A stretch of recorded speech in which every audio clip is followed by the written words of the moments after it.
ఈ సమస్యలు ఉన్నాయి, ఎట్లా తీర్చగలం మేము?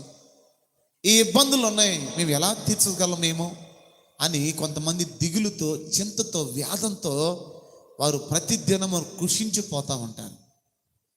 అప్పుడు నువ్వు వాక్యం గుర్తుపెట్టుకోవాలి, ఎవరికి భయపడొద్దు. అంటే ఏ సమస్యకు నీవు తలవగ్గొద్దు. నీ సమస్యలు తొలగించే దేవుని వైపు నువ్వు చూడు. మత్తయి సువార్త 11:8 అంటాడు, ప్రయాసపడి బాగా మోసుకొని సమస్త జనులారా నా యొద్దకు రండి, మీకు నేను విశ్రాంతిని కలుగజేస్తానంతే.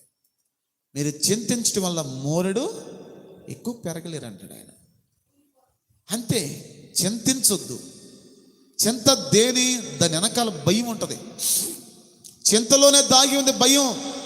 రెండు మనల్ని కృంగదీస్తాయి. అందుకని ఎప్పుడు కూడా నీ ప్రయత్నాలన్నీ విడిచిపెట్టమాక, ప్రయత్నాలు చేయి. నీ దేవుడు ఖచ్చితంగా ఒక దాన్ని